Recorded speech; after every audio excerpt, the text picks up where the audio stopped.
Tutorial daw kung paano ko to ginawa.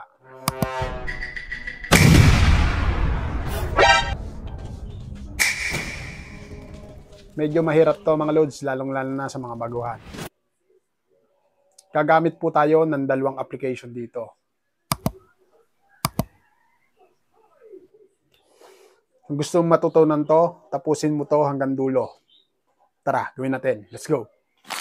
Gawa lang po tayo ng video katulad ng ginagawa ko dyan. Siyempre po, kailangan po natin ng may sasakyan. Dapat po mga loads, may pagitan po yung ating sasakyan at yung ating karakter. Focus po tayo sa ating ginamit na sasakyan. Stay lang po tayo dyan sa part na wala yung ating karakter. Then, itap po natin yung zoom icon na nasa gilid. Dito mga loads, mag-i-screenshot lang po tayo. Kapag nakapag-screenshot na po tayo, balik po tayo. Then, exit po muna tayo dyan sa ating CapCut. Tapos po, punta po tayo sa ating Google. Then, isearch lang po natin dito yung Pika AI. Piliin lang po natin yung may logo na may kuneho. Dito mga loads, ilalagin nyo lang po yung inyong Google account. Isang payo lang mga loads, huwag nyo pong gamitin dito yung mga personal account nyo. O kahit sa ibang AI apps, mas maganda ay gumawa kayo ng daming account para na rin sa safety ng inyong personal account. Sa una mga loads, free lang po to. Nagbibigay po siya ng free credits. Siyempre po, pag naubos na yung credits nyo, may bayad na po yan. Malinaw po ba? Magpatuloy na po tayo. Itap lang po natin yung Pika effect. Dito mga loads, madami po kayong pagpipiliang effect. Siyempre po, ang pipiliin natin dito ay yung Explode It. Itap po natin. Then, i-add po natin dyan yung ating in-screenshot kanina. Kapag na-add na po natin dyan, saka po natin itap yung Generate sa baba.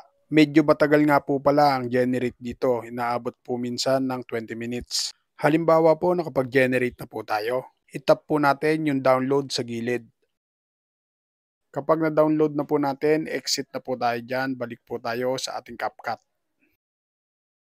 Then, itap po natin yung overlay, add overlay. Kunin lang po natin yung ating dinownload galing Pika.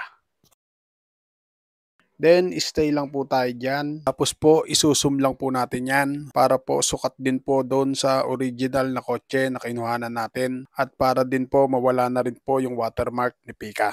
Then, focus po tayo sa baba. Piliin po natin sa baba yung mask. Then, piliin po natin dyan yung circle. Ilagay lang po natin yung circle kung saan nakapwesto yung ating karakter. Dito sa part na to mga loads, itatiming po natin yung pagsabog ng ating sasakyan. Ini-atras ko lang po yung ating second layer. Dapat po timing yan dun sa pagkumpas ng ating karakter.